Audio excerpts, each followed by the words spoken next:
अस्सलाम वालेकुम रहमतुल्लाहि व बरकातहू। नाज़रीन किराम, हूँ आपका मेज़बान क़ारिब दुस्मान और आज फिर मैं आपके सामने एक बेहतरीन ज़रूरी मसले पर वीडियो लेकर हाज़िर हूँ। आइए वीडियो शुरू करने से पहले आप हज़रात हमारे चैनल रियाज़ुल जन्नह को सब्सक्राइब करें और हमारी वीडियो को लाइक करें और आगे शेयर भी करते जाएँ। अज़ीज़ान मोहतरम, सवाल किया जाता है कि बाद विलादत के बच्चे के कान में अज़ान और इक़ामत देना क्या ये जायज़ है? तो अज़ीज़ान मोहतरम, बदअक़ीदा हज़रात ये कहते नज़र आते हैं कि बादहू विलादत बच्चे के कान में अज़ान और इक़ामत देना, ये जो है इसकी रवायतों में ज़ुफ़ पाया जाता है। ये रवायतें जो है ज़ईफ़ हैं और ऐसा नहीं करना चाहिए वगैरह वगैरह। ये उनकी फ़कत जहालत है। अज़ीज़ान मोहतरम, हकीकत ये है कि बादहू विलादत बच्चे के कान में अज़ान देना सुन्नत है। मेरे आका जनाब मोहम्मद रसूलुल्लाह सल्लल्लाहु तआला अलैहि वसल्लम से रवायत है, अबू राफ़े बयान फरमाते हैं कि मैंने देखा कि जब हज़रत इमाम हसन रज़ियल्लाहु तआला अन्हु की विलादत हुई तो प्यारे आका सल्लल्लाहु तआला अलैहि वसल्लम ने उनके दाहिने कान में अज़ान और बाएं कान में इक़ामत कही। और प्यारे आका सल्लल्लाहु तआला अलैहि वसल्लम की ये बात और ये अमल ही काफ़ी है कि बादहू विलादत बच्चे के कान में अज़ान देना क्या है, सुन्नत है। बच्चे के कान में अज़ान क्यों दी जाती है? तो इसकी वजह यह है कि बच्चे के कान में अज़ान इसलिए दी जाती है कि ताकि बलाएँ दूर हो जाएँ। अज़ीज़ान मोहतरम, विलादत के वक्त में शैतान जो है बच्चे के चोंक मारता है जिससे बच्चा चीखता है। और अज़ीज़ान मोहतरम, अज़ान दाफ़े बला है और शैतान ख़ुद एक बहुत बड़ी बला है और उसका बच्चे के करीब आना दूसरी बला है और उसका चौके मारना तीसरी बला है। तभी हर बच्चा जो है चीखता हुआ पैदा होता है। इसीलिए अज़ान दी जाती है ताकि शैतान के खलल से बच्चा महफूज हो जाए, क्योंकि हदीस पाक में है कि जिस वक्त अज़ान दी जाती है तब जो है शैतान पाद मारता हुआ, गोश्त मारता हुआ 36 मील की दूरी पर भाग जाता है। तो पता ये चला कि अज़ान जो है वो दाफ़े बला भी है, दाफ़े शैतान भी है।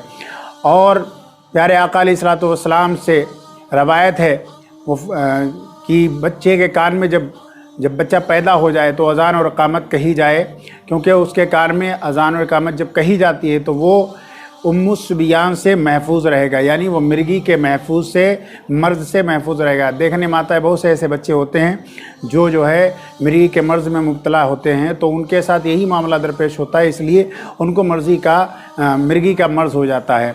तो अज़ीज़ान मोहतरम, बच्चा पैदा हो तो अज़ान किस वक्त देनी चाहिए? कुछ लोग अज़ान दिलवाने में बहुत ताख़ीर करते हैं, हालांकि ऐसा बिल्कुल नहीं करना चाहिए, क्योंकि अगर बच्चे के विलादत के बाद कोई उसके कान में अज़ान दिलवाने में ताख़ीर करता है तो देखने में आता है कि वो बच्चा अक्सर कर बीमार रहता है।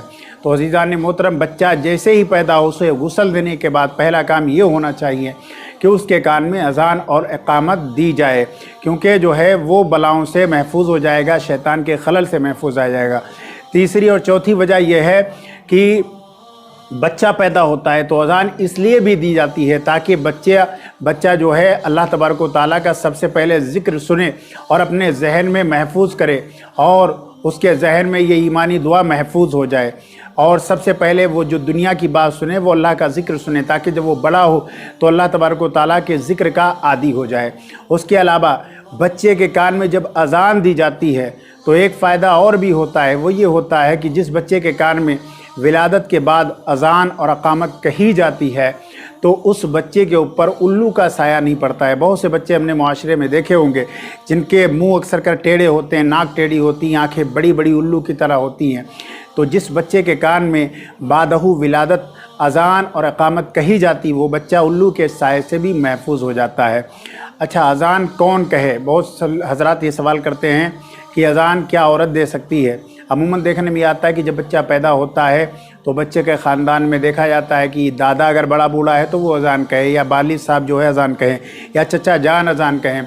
लेकिन बाज़ मरतबा ऐसा भी होता है कि हज़रात अगर घर पे ना हो और कोई मौलवी भी ना मिले तो क्या औरत अज़ान दे सकती है बच्चे के कान में? तो हाँ, बेशक औरत भी बच्चे के कान में अज़ान दे सकती है जब कोई मर्द हाजिर ना हो, मौजूद ना हो, क्योंकि बच्चे के कान में अज़ान आहिस्ता कही जाती है। औरत नमाज वाली अज़ान नहीं कह सकती क्योंकि वो बड़ी बुलंद आवाज़ से कही जाती है और वो एक ऐलान होता है लोगों को बताने के लिए कि आप आएँ, नमाज का वक्त हो चुका है।